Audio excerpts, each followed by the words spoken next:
Bueno, paso a presentar a Joaquín Cámara. Desde luego, la agricultura de precisión, como ha comentado Constantino, se basa en manejar heterogeneidad, y la primera fuente de heterogeneidad es el suelo. Entonces, por eso el pedirle a Joaquín, que será el profesor que os imparte el tema de suelos, como ya os he comentado antes, y con el que describiremos calicatas, el que bueno, pues nos comente cómo se aplica todas estas descripciones de campo, de suelos, para poder luego interpretar y poder utilizar la agricultura de precisión, interpretar todos los datos pues que genera la tecnología. Entonces, Joaquín Cámara es doctor ingeniero agrónomo también. Se formó con el grupo de edafología de esta escuela, el grupo que trabaja en cartografía de suelos.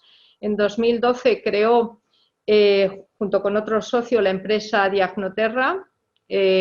Obtuvo el premio a la mejor negocio en la competición de Actúa UPM, y desde entonces pues ha venido realizando diversos trabajos de caracterización de suelos a nivel nacional en Valladolid, Rioja, Salamanca, Murcia, Ciudad Real, Madrid, Burgos, y también en el extranjero, principalmente en Ecuador y en Angola, bajo solicitud pues, de distintas empresas e instituciones pues, de importancia nacional e internacional. Entonces, él nos va a hablar de lo que es el papel del suelo en la agricultura de precisión. Entonces, le cedo la palabra y nada, muchas gracias. Muchas gracias a ti. Bueno, quiero empezar dando las gracias a los organizadores del curso por contar conmigo y por seguir con este curso adelante, porque pues, me parece que es una formación fantástica y os animo a que aprovechéis el curso al máximo. Sabía que si iba Constantino delante me iba a machacar, porque claro, he hecho una presentación muy dinámica, ya he dicho por adelantado que mis gráficos están obsoletos, mis definiciones están obsoletas. No, pero bueno, me voy a salir también un poco de un aspecto más académico, porque me ha gustado también hacer una presentación así más dinámica y que luego demos pie al debate. ¿Vale?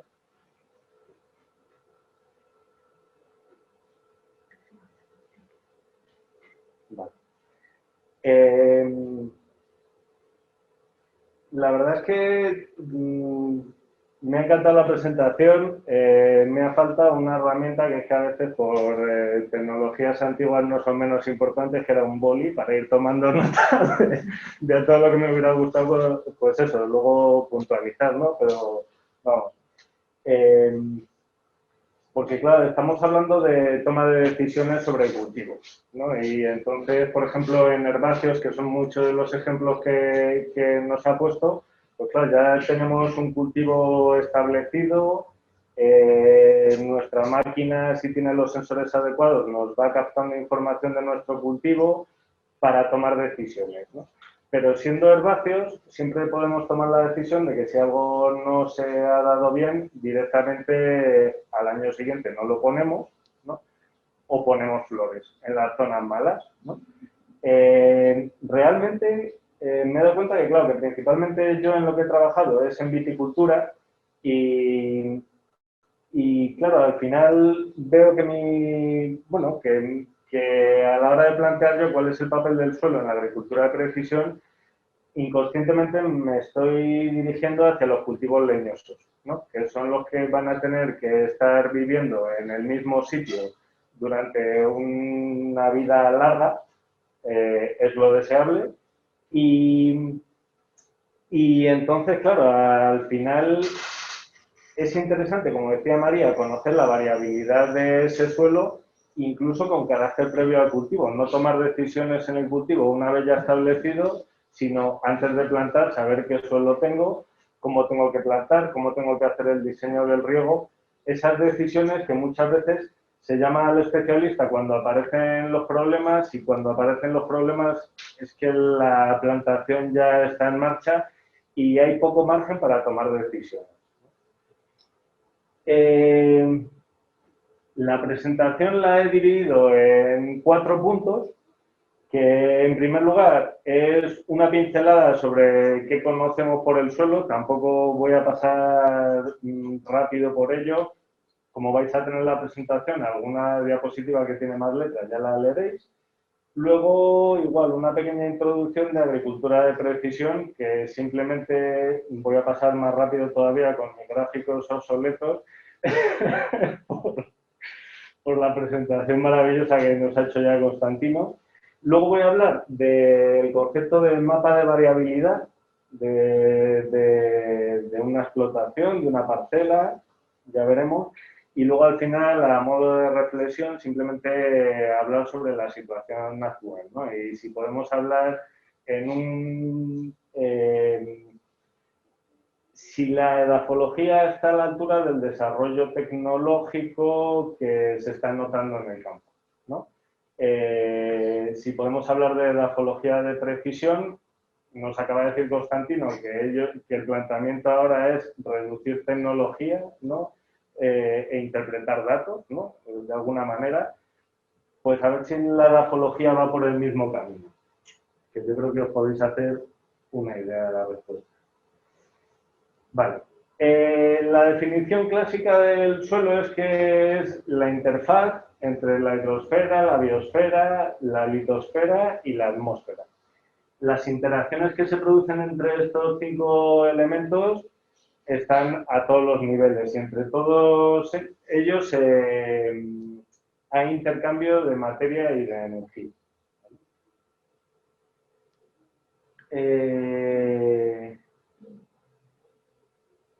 En las definiciones clásicas de qué es un suelo siempre nos dicen que un suelo tiene todos los suelos tienen una fase mineral, que es una fase sólida, una fase gaseosa y una fase líquida. Todos los suelos tienen en común que su disposición es en capas, que tienen unas determinadas propiedades químicas, físicas, pero como vemos, los suelos son muy variables. Estos 4 suelos están descritos en una parcela de 2 hectáreas en un viñedo de Jumilla, ¿vale? Y bueno, como se puede apreciar a simple vista, las propiedades son absolutamente distintas entre todas, ¿vale? ¿Veis el puntero? No. ¿Puedo hacer algo para que se vea el puntero? Está en la otra. Tienes que moverlo horizontalmente o hacia un lado o hacia otro. Bueno, os lo puedo indicar con la mano, ¿vale? Bueno, simplemente, este suelo presenta un suelo enterrado a su vez. Aquí se ve también una acumulación de materia orgánica que luego viendo las fotos aéreas de los años 50 era porque justo ahí había un almendro, entonces son las raíces del almendro que había hace 40 años, que al quitar el almendro y al descomponerse las raíces ha quedado esa acumulación de materia orgánica, que por cierto le encanta las raíces, un suelo con un contenido en arcilla que llega al 70%, a 1 metro de profundidad. Aquí unas margas arcillosas y aquí como... Vale. Estos dos están a 20 metros, los 2 suelos. Este está explorado por las raíces hasta 1,50 m de profundidad. Este, en cambio, la profundidad efectiva son 50 centímetros porque se encuentra con una capa de margas calizas que no le gusta nada a las raíces de la viña. Y este, que está en la ladera de enfrente, arenoso, también con distintos suelos enterrados, pedregosidad en profundidad. Como veis, toda la variedad que os podáis imaginar. Siempre se habla en la definición de suelo de cuáles son las funciones del suelo. Y tiene múltiples funciones, a destacar principalmente que los suelos proporcionan los servicios ecosistémicos que permiten la vida en la Tierra.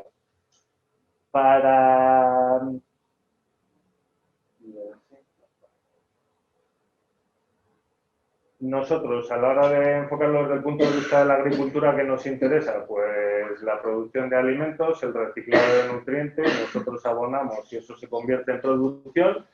y la regulación hidrológica, ¿no? De cómo se almacena el agua en el suelo y cómo va siendo disponible para la planta.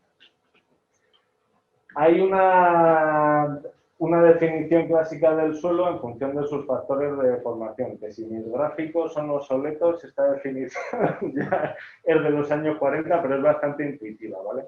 Y luego volveré sobre ella a lo largo de la presentación, ¿vale? Según esta definición que se hizo en los años 40, hay una serie de factores de formación del suelo activos, que son el clima y los seres vivos, que actúan sobre los factores pasivos, que es la geología y el relieve.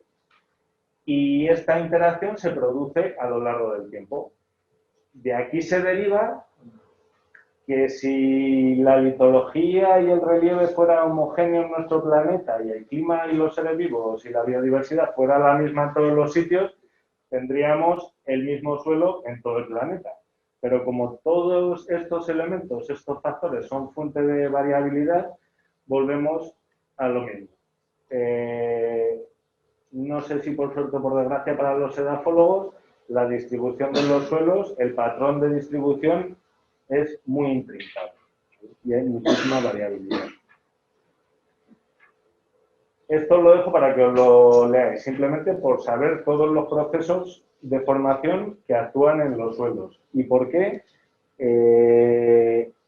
un suelo que está al lado de otro tiene unas características y no otras, ¿vale? Y qué procesos se están dando en cada uno de ellos.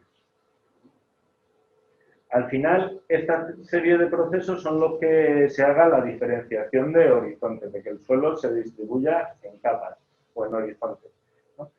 Que al final, en la relación entre un horizonte y el subyacente o el supradyacente es porque ha habido ganancias o adiciones, transformaciones, neoformaciones, como es la precipitación del carbonato cálcico, yesos secundarios, translocaciones o pérdidas de un horizonte al siguiente.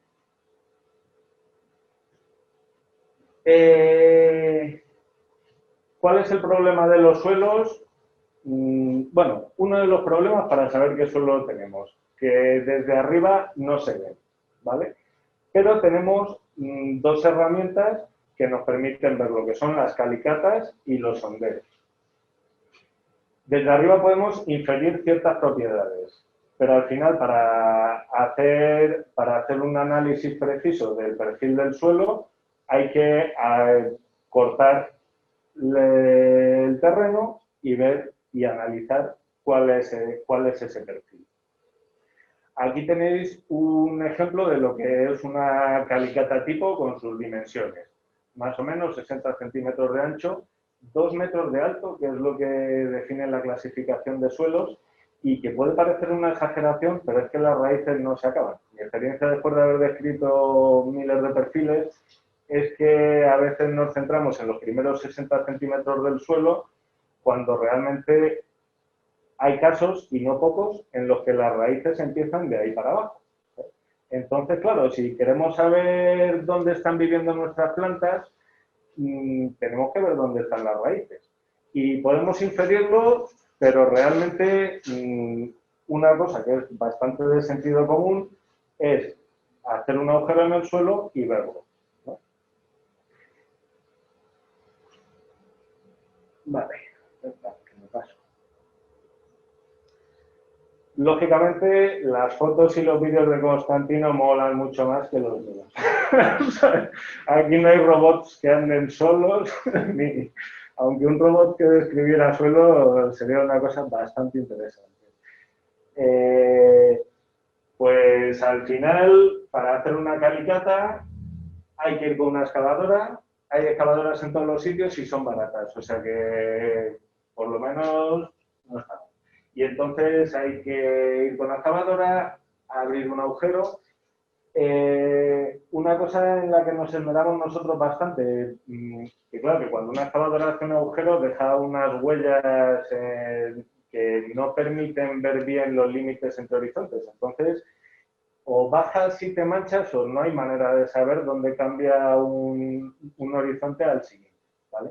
Entonces, primero vemos a la excavadora viendo el perfil y luego ya a mí en acción con mi azadilla o con el cuchillo de grafólogo limpiando bien la calicata para ponérmelo fácil, ¿vale? Simplemente. La calicata, como veis, luego nos da información, igual que las fotos que os he puesto antes, de cómo van variando las propiedades del suelo en profundidad. Y esto luego veréis que nos ayuda a tomar decisiones. Si queremos analizar, bueno, si queremos conocer el suelo que tenemos, hay que muestrear y mandar esas muestras al laboratorio. Cuanto más parámetros analicemos, mejor. Y para ello, para saber la representatividad que tiene un horizonte dentro del perfil, pues es que ese es el problema, que nuestra tecnología es un cuchillo y una cinta métrica, ¿no? Y muchas veces parece que no es tecnología, ¿no? Pero desde mi punto de vista es la base de todo. Como veis, en una calicata se ven muy bien las propiedades, bueno, se ve muy bien cómo van variando las distintas capas del suelo. Se ve, por ejemplo, en esta calicata de aquí, no sé si lo veis al fondo, pues eso, que estamos ya en contacto con la geología y cómo de variable es nuestro suelo, ¿no? Que en estas zonas de la calicata tenemos una profundidad de 60 centímetros, fácilmente explorable por las raíces, y 60 centímetros más para allá, esa profundidad solo es de 30 centímetros. ¿Vale? Entonces, al final, hacer una calicata nos da una percepción bastante completa de qué suelo tenemos en un punto. La otra herramienta con la que contamos es la de los sondeos. ¿Vale? Aquí veis un ejemplo de lo que es una barrenas manuales que nosotros, le vamos cortando el suelo, lo vamos sacando en pequeños montoncitos para hacer una interpretación igual del perfil que hemos visto, pero simplemente de los 7 centímetros de diámetro que tiene la barrera. Claro, aquí este método es más sencillo, es más rápido, es más económico, pero tiene sus limitaciones, ¿no? Porque solo estamos viendo 7 centímetros. Entonces, si volvemos un segundo, claro, no es lo mismo que hiciéramos el sondeo aquí, exactamente en este punto, y que dijésemos, vaya, nuestro suelo tiene 30 centímetros, la barrena no baja más, o que lo hiciéramos aquí, es decir, nuestro suelo tiene 60 centímetros de profundidad, pues parece que aquí una viña podría empezar a funcionar. Aquí, de mala manera. ¿Para qué utilizamos cada uno de estos métodos? Pues realmente ya lo veré más adelante, pero nosotros utilizamos las calicatas para caracterizar zonas y luego los sondeos para definir los límites entre zonas, ¿vale? Entonces, no hacemos los sondeos específicamente para ver qué suelo tenemos, sino para decir, este sondeo se parece a la calicata que hemos hecho allí, entonces esta unidad de suelo viene por aquí, o este sondeo se parece a la calicata que hemos descrito aquí, entonces la unidad de suelo viene por aquí. Y estos son, bueno, pues los resultados. Como os digo, vamos controlando la profundidad de muestra que sacamos en cada caso y entonces podemos ir haciendo también una estimación de cómo es la distribución de horizontes dentro del suelo, ¿vale? Una de las cosas es que con este tipo de sondeo nosotros rompemos la estructura natural del suelo, entonces hay cosas del suelo que con el sondeo no se pueden valorar, ¿vale? Bueno, pasamos. ¿Cómo reflejamos nosotros las características de un perfil? Volvemos a los cuadernos de explotación obsoletos, se parece bastante. Esta es la ficha que rellenamos en cada una de las observaciones de suelo que hacemos. Aquí están las propiedades macromorfológicas del sitio donde estamos, en el que describimos exactamente la posición con sus coordenadas, si estamos en una ladera, con qué pendiente, si el drenaje de ese suelo es bueno, si vemos evidencias de que hay moteado, reducción, de que el agua no fluye con facilidad a través del perfil. Luego aquí son las propiedades morfológicas de cada uno de los horizontes. Dividimos la ficha en tantas líneas como horizontes hay y luego lo vamos caracterizando.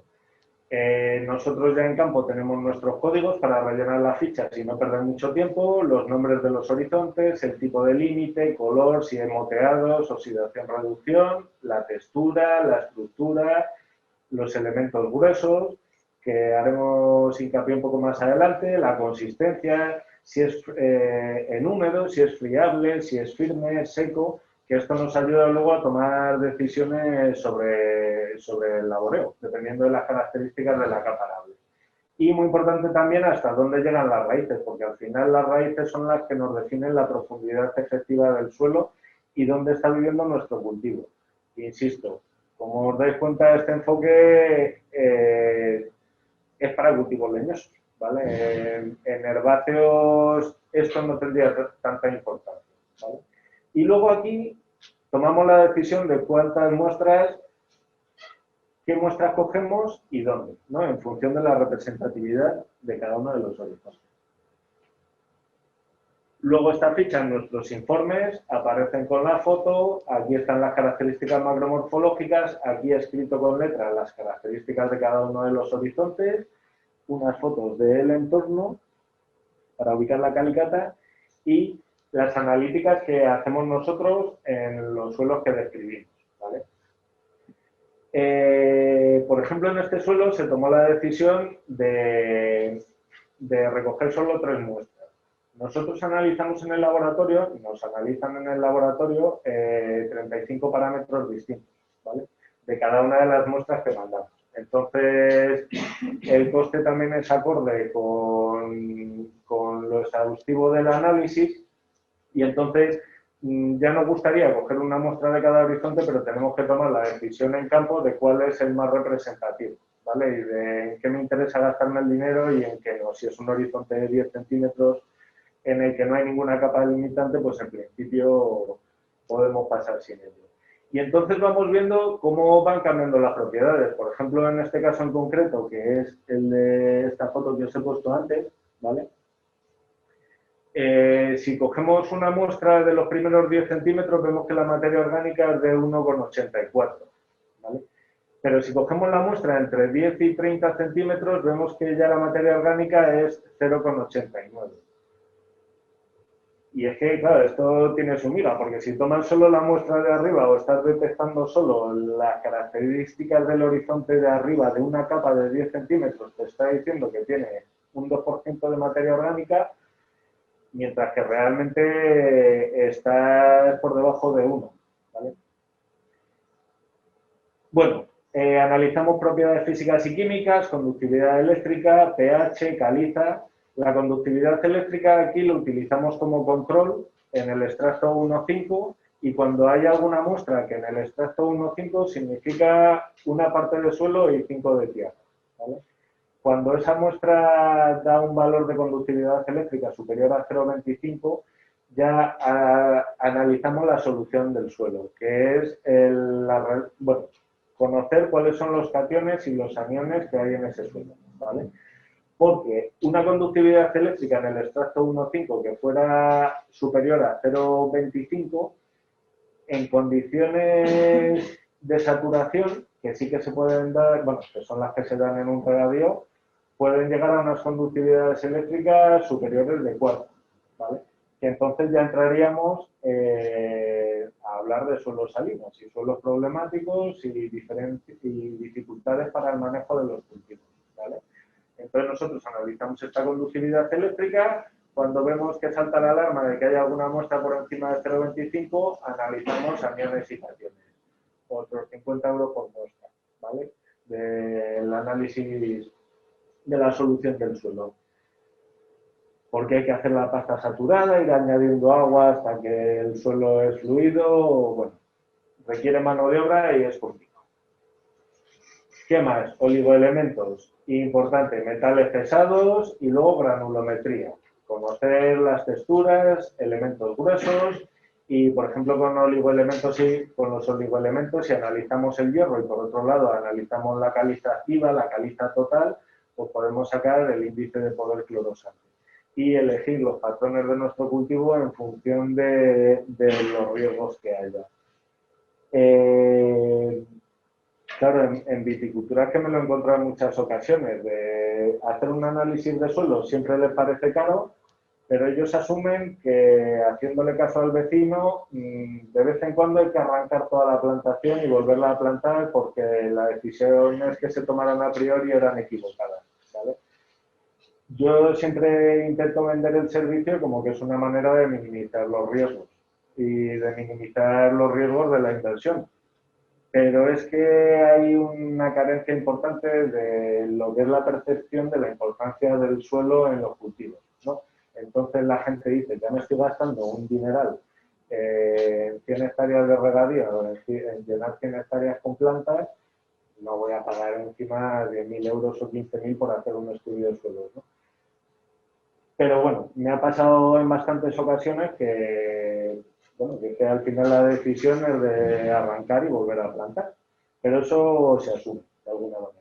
O está asumido por el sector o por lo menos en viticultura. Vale, ahora me voy a meter en el terreno pantanoso de la agricultura de precisión. Voy a pasar rapidísimamente. Sobre las definiciones. No sabía que había ya una así dogmática total, pero bueno, creo que las dos que he elegido son bastante parecidas a lo que ponía. Quizá una traducción libre, ¿vale?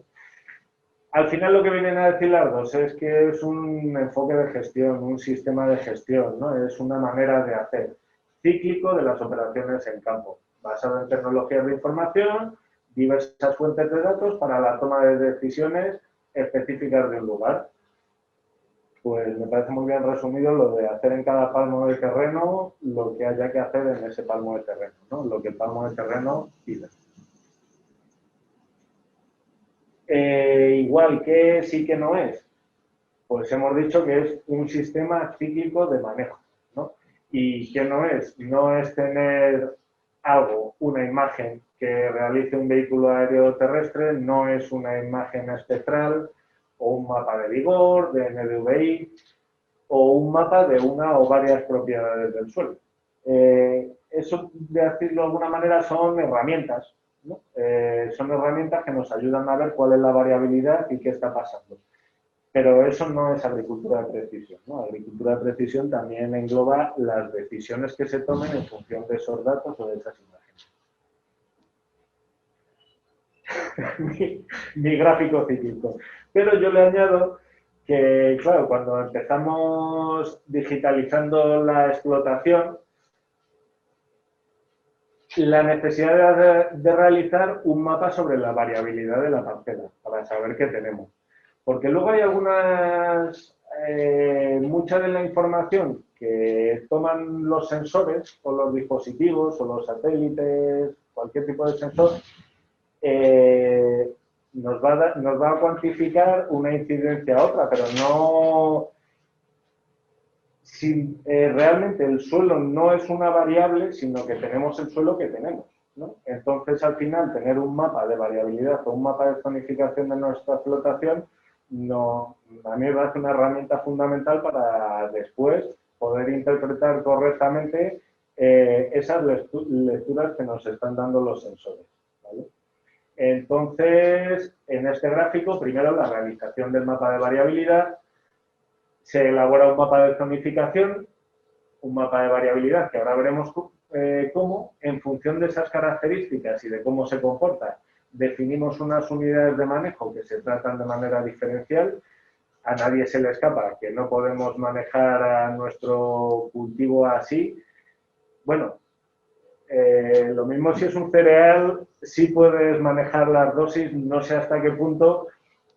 En un cultivo de leñoso en calles hay la tecnología como para ir haciendo, se podría, ¿no? Si se pudo hace 10 años, lo otro seguro que se podría. Pero bueno, es una tecnología que yo no he visto en las explotaciones en las que he trabajado. Entonces, al final hay que definir, en función de las características y de la variabilidad de la parcela, unas unidades de manejo que de alguna manera se comporten de manera homogénea, ¿no? o que tengan las mismas características. Se realiza un manejo específico de cada unidad de manejo y luego tenemos nuestros resultados, nuestro mapa de rendimiento, nuestro mapa de calidad y luego en función de este resultado ya vemos si hay que modificar las unidades de manejo y seguimos gestionando de manera cíclica la explotación. Como ha explicado bien Constantino, la agricultura de precisión exige tecnología para su aplicación.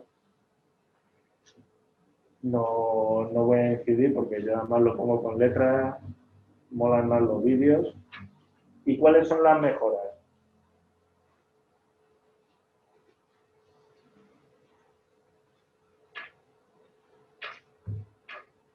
¿Cuáles son las ventajas? Pues lo que estaba diciendo, a la hora de establecer el cultivo, mejora si este enfoque de gestión hace que el establecimiento del cultivo tenga unos mejores resultados. Podemos definir el manejo correcto antes incluso de plantar. Tomar decisiones, que al final es en lo que se basa todo, en tener criterio para tomar decisiones, ¿no? Y bueno, es que muchas veces esa fórmula no existe o, como dice Constantino, somos nosotros, ¿no? Somos los consultores o los técnicos los que tenemos que tomar esas decisiones en función de los datos de los que disponemos, ¿no? Decisiones como la elección del portainjerto, la variedad, la densidad de la plantación y, fundamental, el diseño de la red de riego, del drenaje. No sé si será común en todos los países, pero a mí me da la sensación de que aquí las casas de riegos, ¿no? Las empresas de riegos tienen muchísimo poder y toman decisiones, cogen la parcela y tiran las líneas. Sí, quizás de una manera que sea más eficiente, menos metros de tubería, pero desde luego no teniendo en cuenta las características de para qué se está haciendo eso, que es para regar, ¿no? Y entonces los sectores se deberían hacer en función de las características de retención de agua de los riegos de los suelos que vamos a regar. Otra ventaja, una gestión absolutamente dirigida al cultivo y sin olvidar, por supuesto, la rentabilidad económica. Como ya se ha hablado, optimización de gastos e insumos, aumento de sostenibilidad en todos los aspectos de la agricultura y mejora del muestreo y del diseño experimental. Antes, cuando hemos visto alguna foto de sensores ubicados en la parcela, pues realmente tendremos que tener una información previa para saber cuál es la representatividad del punto en el que hemos puesto el sensor, ¿vale? Porque creo que también esa es una carencia importante.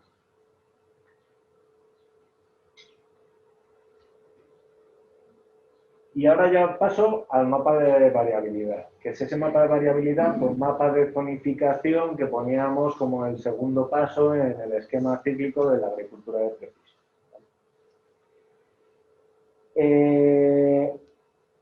Al final es a lo que nos dedicamos desde Diagnoterra, bueno, entre otras cosas, porque luego una vez que eres consultor de suelos te piden cosas variopintas.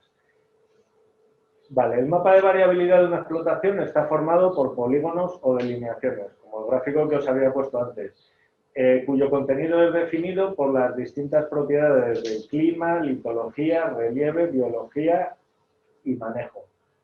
¿Os suena esto? Al final son los factores de formación del suelo de la definición clásica de Jenny, de los años 40. ¿Vale? Entonces, al final, las distintas propiedades del clima, que en este caso a nivel de parcela estamos hablando de microclima, estamos hablando de orientaciones, exposición, cantidad de radiación durante el ciclo del cultivo, de la litología, la variabilidad de la litología, el relieve, los seres vivos y el propio manejo. Los polígonos o delineaciones con el mismo contenido forman una unidad cartográfica. Esto es importante que tengáis el concepto de... Al final lo que estamos haciendo es un puzzle y hay que llenar de contenido ese puzzle, ¿no? Un poco más adelante veré cómo se hace el dibujo del puzzle, ¿no? Cómo se definen las piezas. Pero cuando una pieza tiene las mismas características en cualquier punto del puzzle, hay una pieza roja en esta parte del puzzle y hay otra pieza roja en este punto del puzzle, esas dos piezas rojas definen la misma unidad cartográfica, ¿vale? Es a lo que llamamos unidad cartográfica cuando hablamos de mapas de suelo. Y este mapa de variabilidad es distinto a un mapa de variabilidad del cultivo, es decir, aquí tengo almendro y aquí tengo olivo, ¿vale? Es distinto a un mapa de vigor, que es una imagen en un momento de cuál es el vigor de nuestro cultivo. Es distinto a un mapa de usos del suelo, que sería parecido al mapa de variabilidad del cultivo, y es distinto al mapa de una o varias propiedades del medio.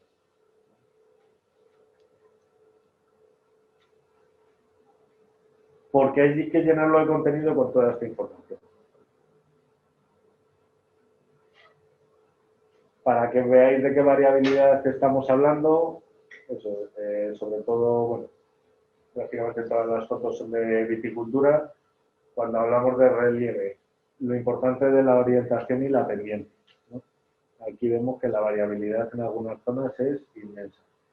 También cuando hablamos de relieve estamos hablando de concavidad, de convexidad de los relieves, ¿vale? Claro, estoy poniendo una foto con unos ejemplos muy claros, pero esto muchas veces llegas a una finca, la miras desde lejos, parece llana, pero luego te acercas y tiene esas convexidades, esas concavidades que luego al final también definen el suelo que hay ahí, porque en estas zonas que son cóncavas es donde se acumulan los materiales que vienen de las zonas convexas. Entonces, en algunas zonas están predominando los procesos de erosión, mientras que en otras están predominando los procesos de acumulación.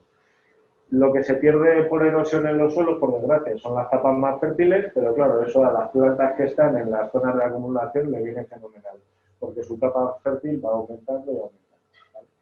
Esta es una de las cosas que tenemos muy en cuenta a la hora de hacer los mapas de variabilidad. Litologías diferentes, ¿vale?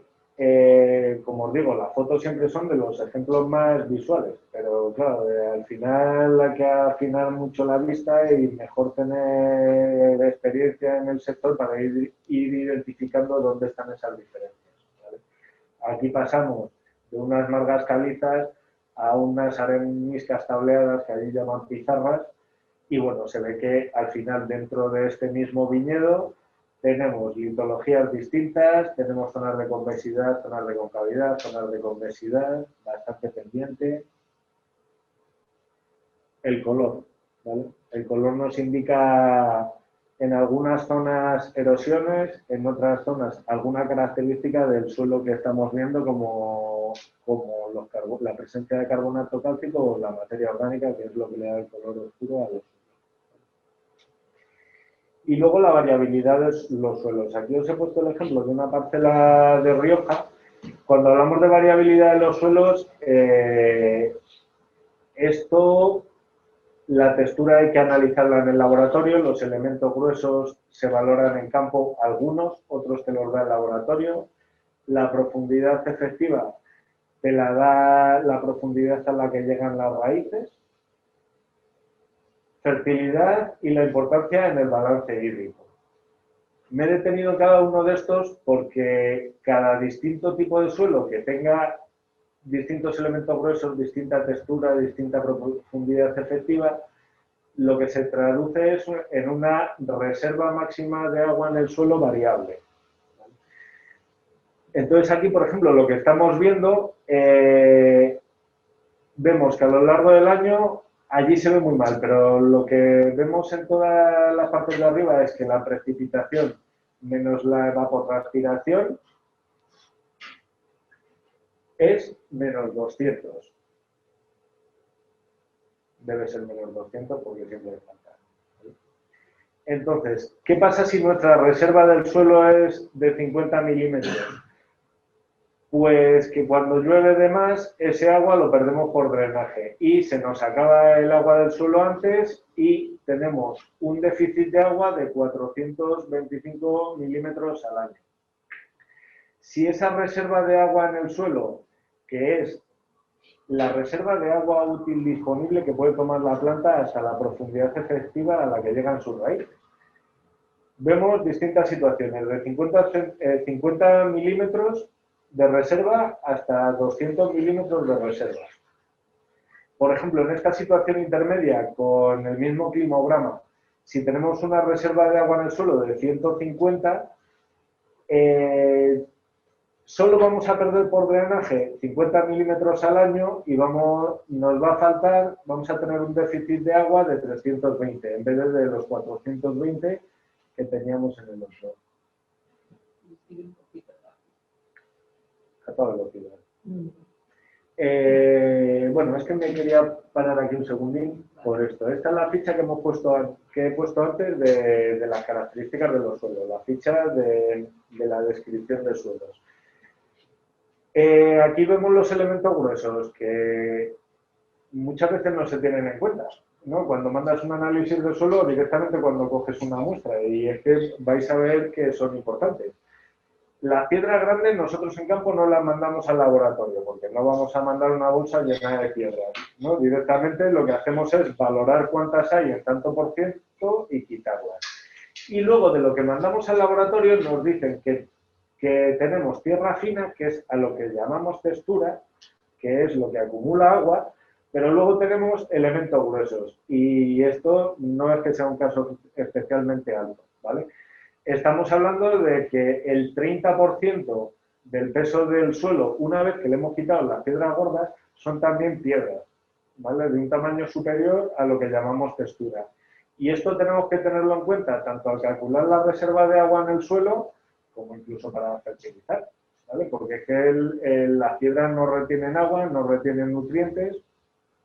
Entonces, por ejemplo, aquí en este ejemplo, una vez que tenemos valorado los elementos gruesos y los elementos gruesos del suelo, podemos calcular cuál es la reserva por horizonte.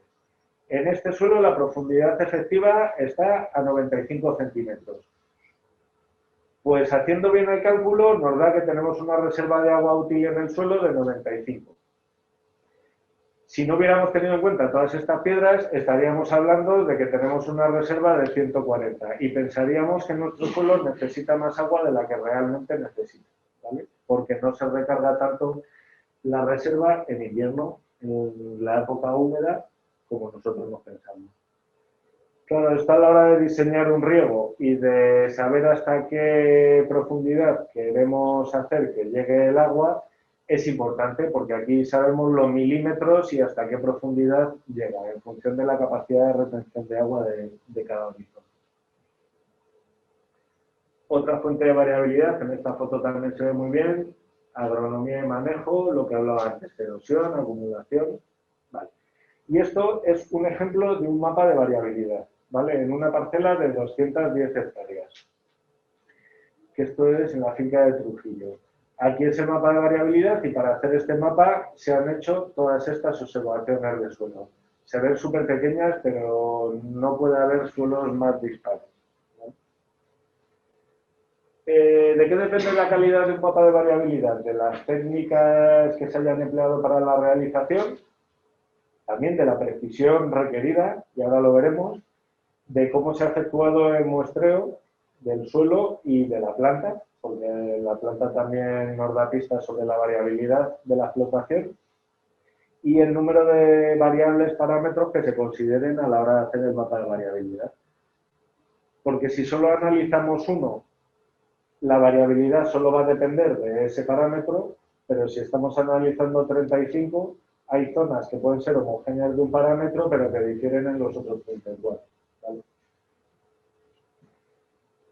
Vale, ahora voy a introducir rápidamente el concepto de escala.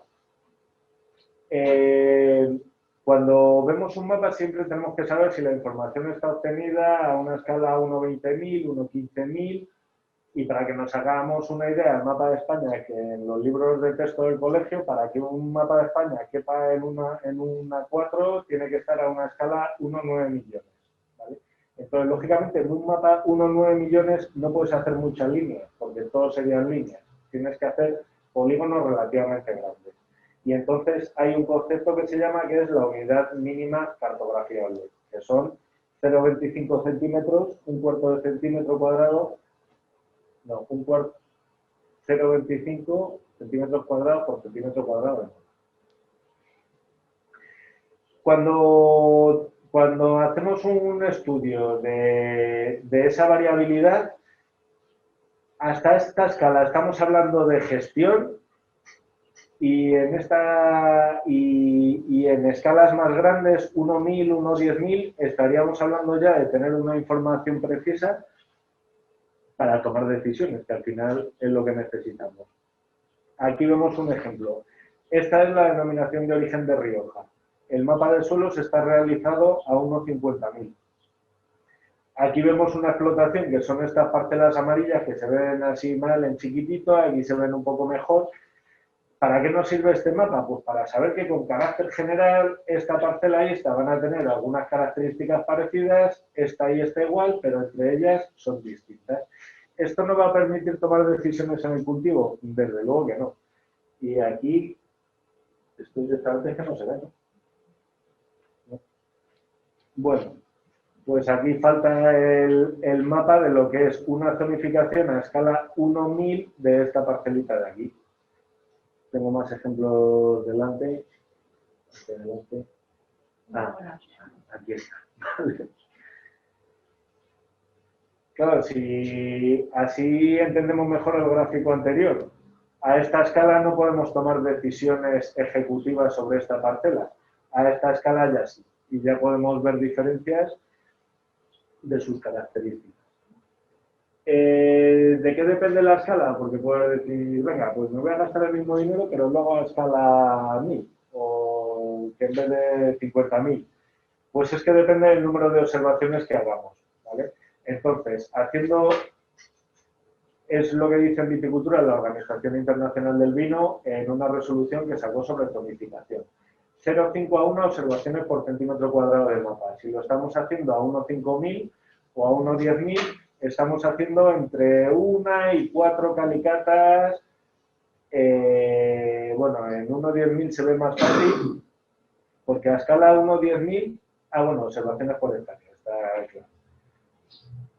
1,10.000, 1,5.000, entre media y 4 observaciones por hectárea.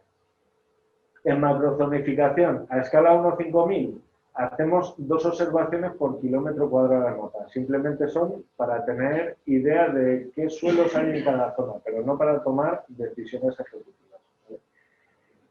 Entonces, ¿en qué se traducen los mapas? ¿Cómo son los muestreos en cada caso? En una macrozonificación vemos que tenemos las calicatas, que son los puntos negros, y luego se han tomado unas áreas modelo, que son las zonas verdes en las que se han realizado una serie de sondeos para saber qué suelos hay en cada una de las unidades cartográficas. En microzonificación, el método directo se coge una muestra cada 25, se hace una observación cada 25 metros, ¿no? Y directamente con esa densidad de observaciones ya puedes interpolar, ¿vale? Estos proyectos los paga poca gente, eso también es cierto.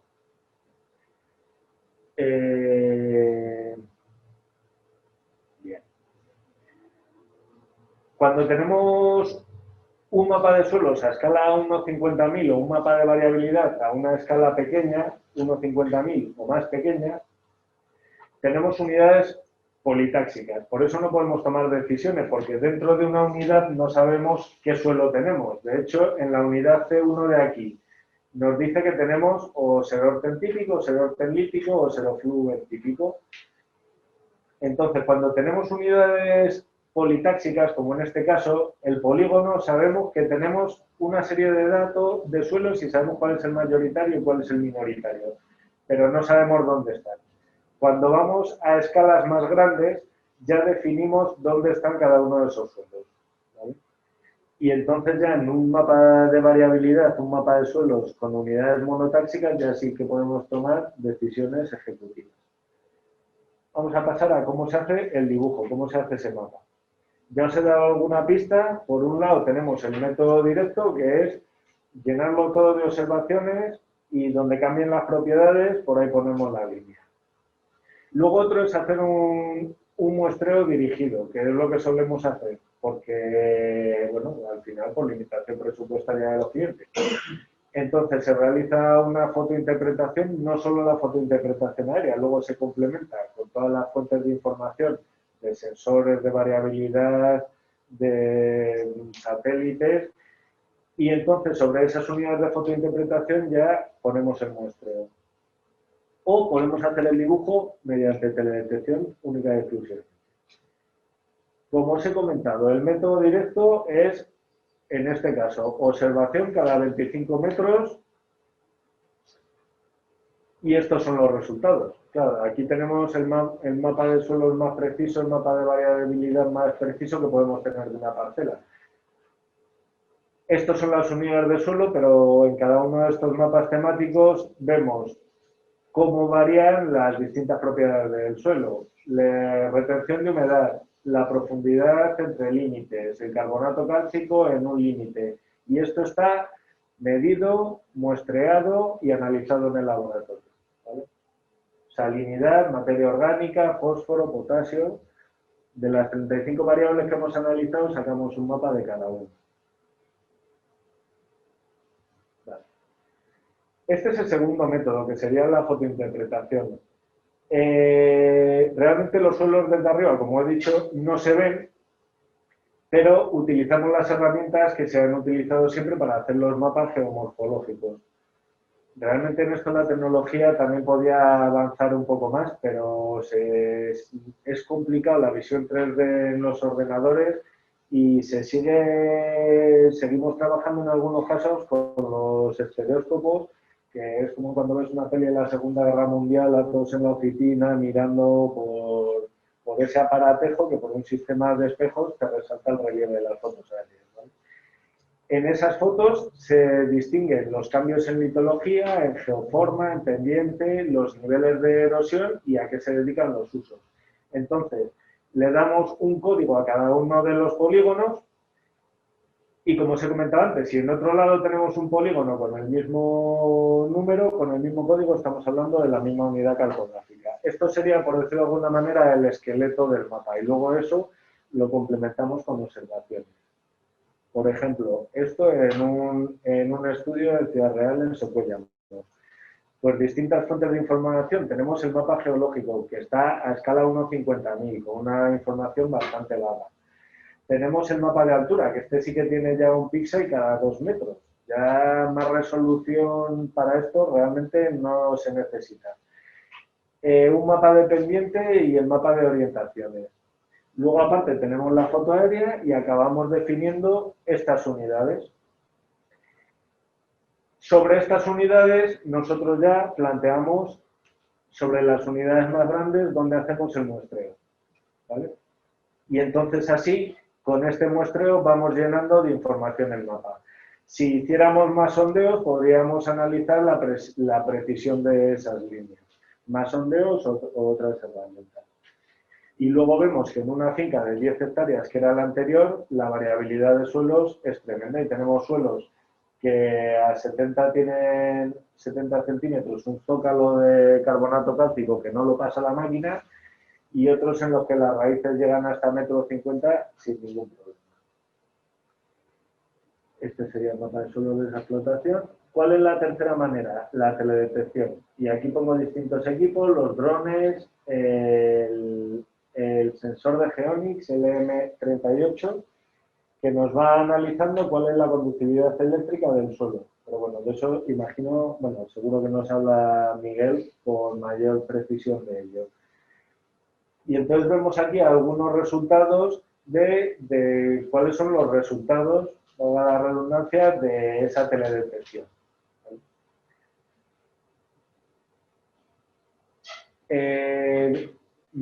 Para el tema de la teledetección tiene unas ventajas. La presentación es atractiva, tiene bajo coste comparado con el método tradicional de cartografía. La disponibilidad es inmediata o casi. Discrimina muchos elementos y ya hay alta precisión en los límites. Pero luego tiene una serie de limitaciones, que es la alta variabilidad temporal, confusión de sectores, índices con resultados dispares cuando nos deberían dar lo mismo.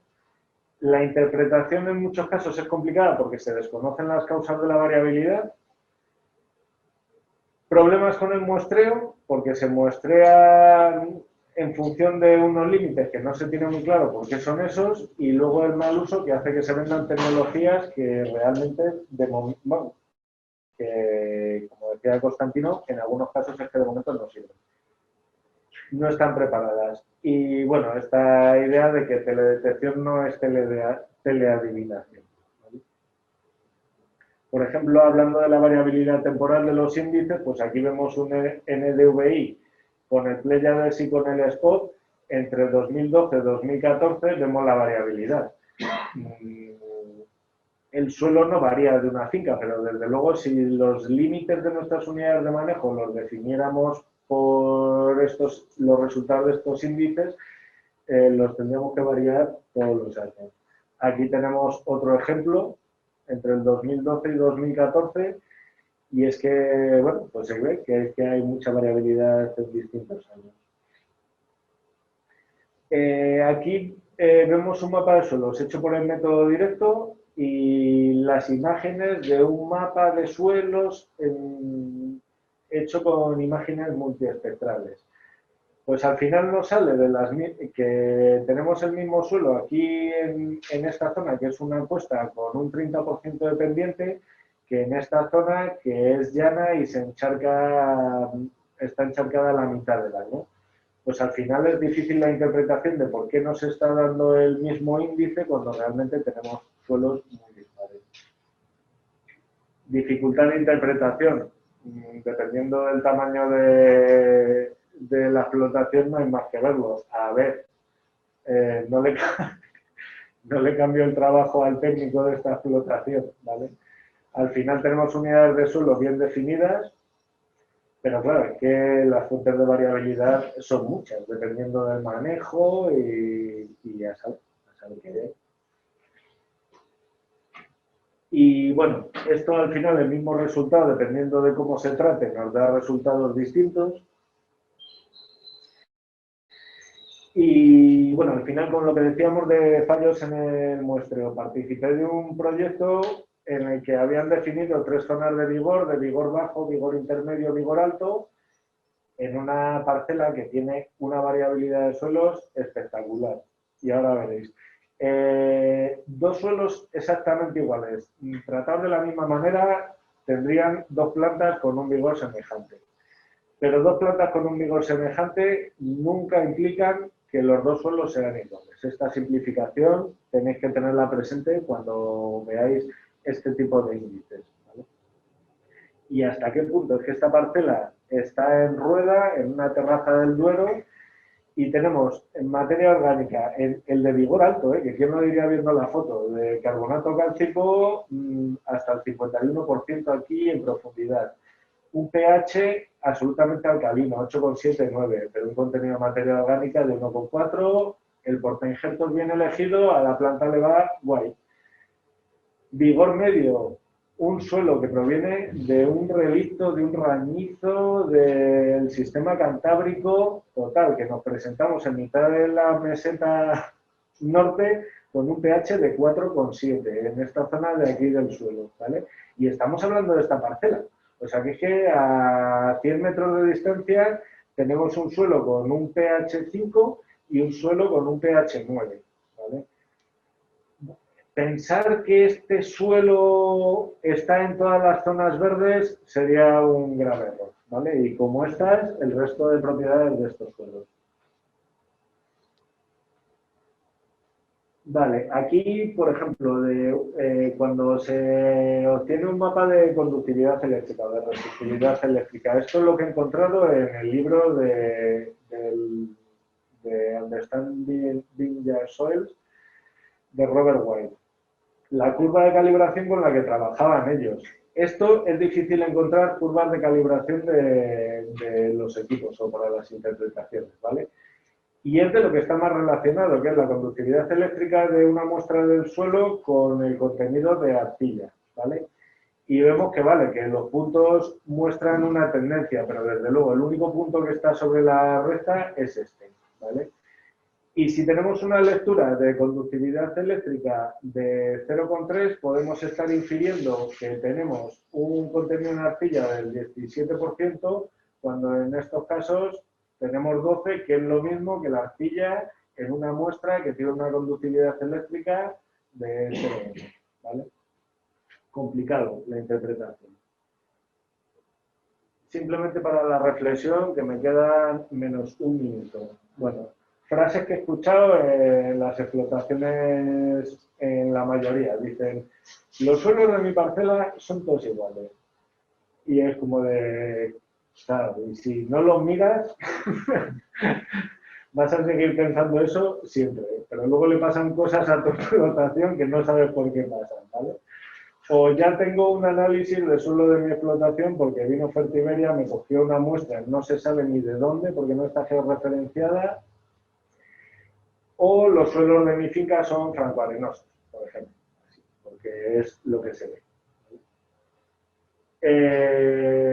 Bueno, la viticultora de esta parcela no me lo dijo. Ella era consciente de que las uvas eran distintas en cada zona y entonces estábamos buscando cuál era la razón, ¿vale? Pero eso, está claro que los suelos, por desmontar esas tres historias, los suelos de ninguna parcela son iguales. Luego, tengo un análisis de suelos. No es lo mismo un boletín que no somos capaces de georreferenciar a tener una descripción de un suelo. Alguien que diga tengo un análisis de suelos debería tener algo semejante a esto, ¿vale? Y hay poco por ahí. Y luego lo de los suelos francoarenosos.